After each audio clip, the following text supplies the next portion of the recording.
Welcome back to our official YouTube channel let's learn commerce. मैं आपका educator Ravi Roshan स्वागत करता हूं आपका अपने official YouTube channel let's learn commerce पे। और आज आपके लिए अकाउंटेंसी की क्लास में हमने पिछले दिन चैप्टर खत्म कर लिया था और आज हम नए से चैप्टर को शुरू करने वाले हैं, जो है ट्रायल बैलेंस। इसी चैप्टर के लास्ट में आपको रेक्टिफिकेशन ऑफ एरर्स नाम का चैप्टर भी पढ़ना है।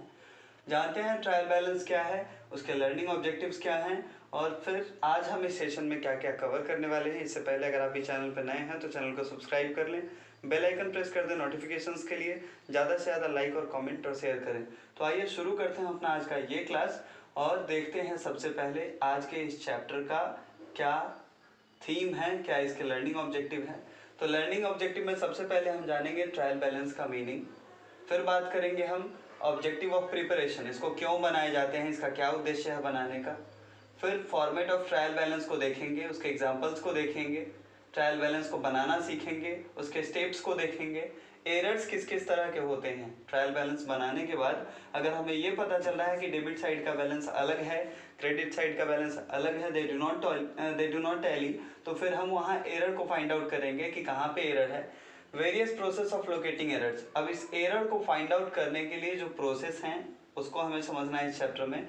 और अगला है errors which affect the agreement of trial balance, वैसे एरर्स जो एग्रीमेंट ट्रायल बैलेंस के जो एग्रीमेंट होते हैं उनका अफेक्ट करते हैं और कुछ ऐसे भी एरर्स हैं जो उनके अफेक्ट नहीं करते हैं, तो इसकी हम लिस्टिंग करेंगे। फिर लास्ट में जैसा कि मैंने कहा कि एक और चैप्टर इसमें बढ़ जाएगा हमारा, रेक्टिफिकेशन ऑफ एरर्स, गलतियाँ होती हैं अकाउंटिंग ट्रीटमेंट के दरमियान, उसको किस तरह से सुधारा जाए, इस बारे में हम बात करेंगे रेक्टिफाई द एरर्स में। तो बिना सस्पेंस अकाउंट खोले किस तरह से रेक्टिफिकेशन की जाती है एरर्स की, ये हम देखेंगे इसमें।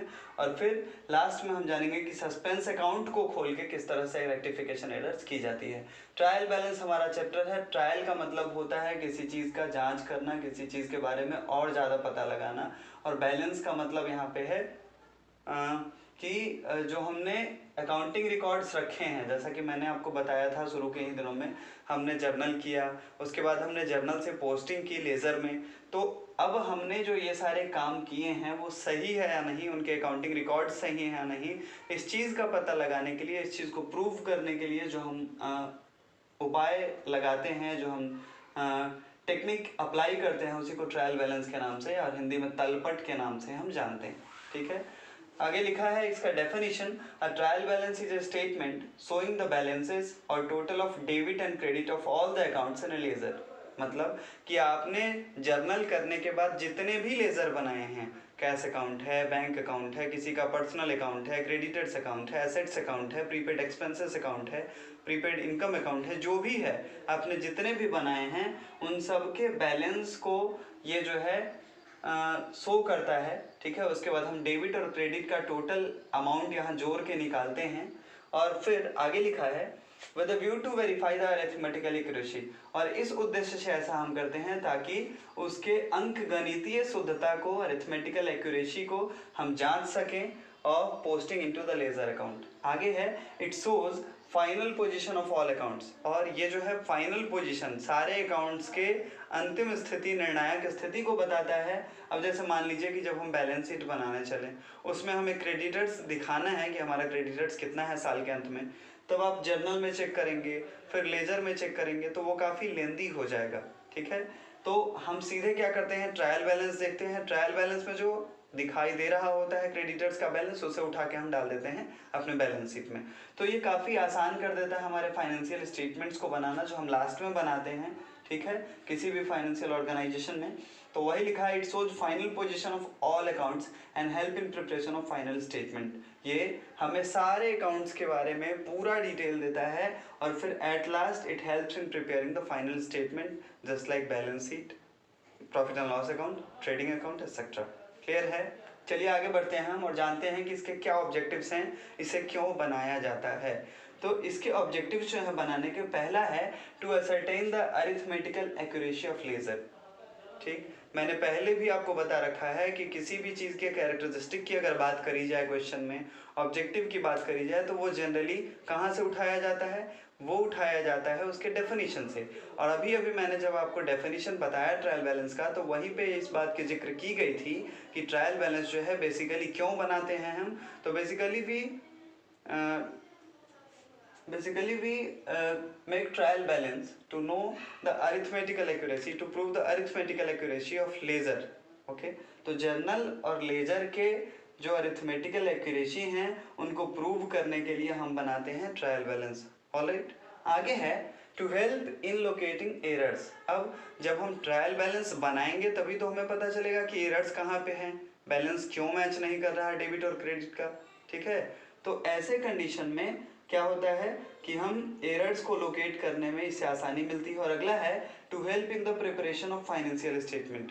और फाइनली ये फाइनेंशियल स्टेटमेंट बनाने में, वित्तीय विवरण, आखिरी में जो हम वित्तीय विवरण बनाते हैं उसको बनाने में ये हमारी मदद करता है. अब हम देखेंगे फॉर्मेट क्या होता है ट्रायल बैलेंस का. फॉर्मेट बहुत जरूरी है आपको याद होना, जैसा कि मैंने पहले भी कई चैप्टर्स में आपको बताया है कि अगर आपके सवाल गलत भी हैं, फॉर्मेट अगर आपने सही बना दिया है तो 5 नंबर के सवाल में 2 नंबर तक आपको आसानी से मिल जाता है. तो ट्रायल बैलेंस का फॉर्मेट कुछ ऐसा होगा. ट्रायल बैलेंस ऑफ, जिनका भी होगा उनका नाम यहाँ पे लिखेंगे, एज ऑन 31 मार्च 2005, जो भी डेट होगा वो हम डालेंगे. ठीक, उसके बाद कॉलम की बात अगर हम करें तो इसमें 4 कॉलम होंगे. अकाउंट टाइटल, यहाँ हम लिखते हैं जो भी अकाउंट होते हैं, जैसे बैंक अकाउंट है, क्रेडिटर्स अकाउंट है, प्रीपेड एक्सपेंसेस अकाउंट है, रोहन अकाउंट है, जिस किसी का अकाउंट होता है उसका डिटेल हम यहाँ देते हैं. लेजर फॉलियो के बारे में मैं आपको बता चुका हूँ. डेबिट अमाउंट में हम उसके डेबिट साइड के अमाउंट को और क्रेडिट अमाउंट में उसके क्रेडिट साइड के अमाउंट को जोड़ते हैं और तब फाइनली हम जोड़ लगाते हैं, देखते हैं कि ये दोनों हमारा मैच कर रहा है या नहीं. ठीक है, अब हम बात करेंगे कुछ स्टेप्स की जिसके जरिए हम प्रिपरेशन करते हैं ट्रायल बैलेंस का. तो following are the steps which should be taken to prepare a trial balance. क्या है, तो पहला है ascertain the balance of each account in ledger. Ledger में हर अकाउंट के बैलेंस को ascertain करना, फाइंड आउट करना, ये हमारा पहला प्रोसीजर होगा. दूसरा स्टेप को आगे बढ़ाते हैं हम, तो list each account and place it's balance in the debit और क्रेडिट कॉलम. अब उनमें से हम सारे अकाउंट की लिस्टिंग यहाँ पे करेंगे और उनका डेबिट बैलेंस और क्रेडिट बैलेंस जो कुछ भी होगा वो हम दिखाते हुए चले जाएंगे. ठीक है, तीसरा है complete the total of debit and credit column. और उसके बाद हमारा काम क्या होता है कि हम इन दोनों कॉलम के जोड़ को जोड़ लगाएं और फाइनली टोटल निकालने के बाद हम ये वेरीफाई करें, verify that the sum of the both debit and credit side is equal, कि हमारा डेबिट और क्रेडिट साइड का जो सम आ रहा है वो इक्वल है. If they do not tally, अगर वो टैली नहीं कर रहा है तो it's an indication of errors. तो ये इशारा कर रहा है कि आपके जो लेजर्स हैं, आपने जो जर्नल एंट्री के बाद लेजर में उसकी पोस्टिंग की, उसमें कहीं ना कहीं आपने गलती की है. So one should check the correctness of all the accounts. सो जो अकाउंटेंट होते हैं उनको चाहिए कि वो जितने भी अकाउंट्स बना रखे हैं उन्होंने, लेजर के जितने भी अकाउंट हैं, उन सब के एक्यूरेसी को, उन सब के करेक्टनेस को वो पहले जांच लें. ठीक है, आगे है आपको ये बताना है कि किस साइड को, सॉरी किस अमाउंट को हम डेबिट में लेके जाएंगे, किस अमाउंट को क्रेडिट में ले जाएंगे.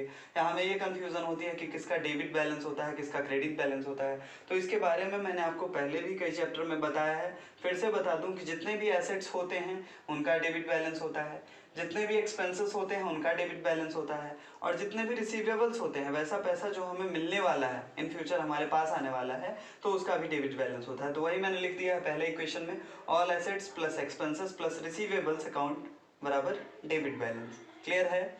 चलिए अगला जो है हमारा, उसमें हमें बता रहा है कि जितने भी लाइबिलिटीज होते हैं उनका क्रेडिट बैलेंस होता है, जितने भी रेवेन्यू होते हैं उनका भी क्रेडिट बैलेंस होता है, और जितने पेएबल अकाउंट्स होते हैं जो हमें पे करना है इन फ्यूचर, ठीक है, आउटस्टैंडिंग एक्सपेंसेस, वो सब के सब क्रेडिट होते हैं. तो मैंने यहाँ पे लिख दिया आपका दूसरा equation, all liabilities plus revenue plus payable account बराबर क्रेडिट बैलेंस. ऑलराइट, अब हम बात करने जा रहे हैं इलिस्ट्रेटिव ट्रायल बैलेंस की. फाइनली किनको हम डेबिट बैलेंस में और किनको क्रेडिट अमाउंट में हम टिक करेंगे. तो आइए देखते हैं इलिस्ट्रेटिव ट्रायल बैलेंस हमारा क्या है. ये रहा हमारा इलिस्ट्रेटिव ट्रायल बैलेंस. और इलिस्ट्रेटिव ट्रायल बैलेंस में जैसा कि आप देख रहे हैं, मैंने अभी कहा कि कैपिटल और क्रेडिटर्स जो होते हैं उनका क्रेडिट बैलेंस होता है. सो यहाँ पे कैपिटल अकाउंट में हमने क्रेडिट अमाउंट में टिक किया.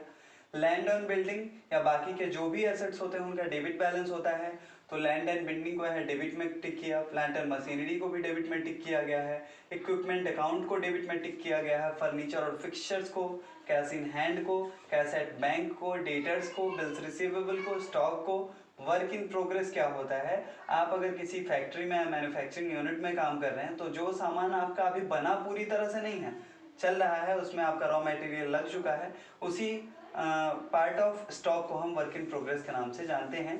तो ये भी एक तरह का एसेट्स होता है हमारे लिए, तो इसको भी डेबिट हम करते हैं। परचेज जो होता है वो भी डेबिट होता है, कैरीज इनवर्ड और कैरीज आउटवर्ड भी डेबिट होता है। ठीक, सेल्स क्रेडिट होता है, सेल्स रिटर्न डेबिट होता है। इसी तरह से परचेज रिटर्न, परचेज यहाँ पे क्या हुआ था डेबिट, तो परचेज रिटर्न क्या होगा, क्रेडिट होगा। आ रही है बात समझ में? चलिए आगे हम देखते हैं। फिर अगला हमारा इंटरेस्ट पेड। तो इंटरेस्ट पेड जो होता है, अभी अभी मैंने कहा कि जितने भी एक्सपेंसेस होते हैं आपके वो सब कहाँ जाते हैं, क्रेडिट में। तो एक्सपेंसेस जो है वो इंटरेस्ट पेड है तो क्रेडिट हो जाएगा। अगर आपने कहीं से कमीशन या डिस्काउंट रिसीव किया है तो वो आपके लिए इनकम का सोर्स है, तो वो चला आएगा हमारे डेबिट में। सैलरीज, ठीक है, ये हो जाएगा हमारा क्रेडिट में, सैलरी हम पेड करते हैं। लॉन्ग टर्म लोन या क्रेडिटर्स, ये दोनों के दोनों क्या है हमारे लिए, लाइबिलिटीज हैं। आउटस्टैंडिंग एक्सपेंसेस भी लाइबिलिटीज है, तो ये सब के सब चले जाएंगे आपके कहाँ, डेबिट साइड में। ठीक, बात आ रही है समझ में? आउटस्टैंडिंग इनकम जो होगा आपका, सॉरी, जितने भी लाइबिलिटीज हैं, लॉन्ग टर्म लोन हो चाहे क्रेडिटर्स हो, आउटस्टैंडिंग एक्सपेंसेस हो, वो सब चले जाएंगे इस तरफ। जबकि आउटस्टैंडिंग इनकम जो होगा आपका, उसका बैलेंस इस तरफ आएगा। ड्राइंग जो है उसका भी बैलेंस क्रेडिट होता है। जबकि रिजर्व फंड या प्रोविजन फॉर डाउटफुल डेट्स जो होते हैं, क्या होता है प्रोविजन फॉर डाउटफुल डेट्स, इसका मैंने आपको एक वीडियो में बताया था कि प्रोविजन फॉर डाउटफुल डेट्स, अगर आपने किसी को उधार सामान बेच रखा है और वहां से पैसे आने की संभावना कम होती है, डूब जाते हैं कुछ पैसे हमारे, तो वैसे लोगों को हम ब्लैक लिस्टेड कर देते हैं। सिंपल लैंग्वेज में अगर हम कहें तो हम ब्लैक लिस्टेड कर देते हैं, उनको लिए हम प्रोविजन कर लेते हैं कि भाई इतना पैसा मेरा डूब रहा है, इसको हम अपने लाभ से धीरे धीरे धीरे धीरे करके मैनेज करते रहेंगे, काटते रहेंगे। तो वही होता है प्रोविजन फॉर डाउटफुल डेट्स, और इसका भी क्रेडिट बैलेंस होता है। तो इस तरह से आज के इस सेशन में आपने देखा कि क्या क्या स्टेप्स फॉलो किए जाते हैं ट्रायल बैलेंस बनाने में, ट्रायल बैलेंस होता क्या है, ट्रायल बैलेंस का फॉर्मेट क्या होता है, डेबिट बैलेंस क्या होता है, क्रेडिट बैलेंस क्या होता है। इन सारी चीज़ों को देख चुके हैं हम। अगले वीडियो में आपके लिए हम लेकर आएंगे कुछ एग्जाम्पल्स, और उसके बाद हम बात करेंगे कि किन किन तरीकों से ट्रायल बैलेंस बनाया जाता है, फिर हम उसे बना के देखेंगे। तो आज की क्लास में फिलहाल इतना ही। Thank you very much for watching this video. जय हिंद, जय भारत।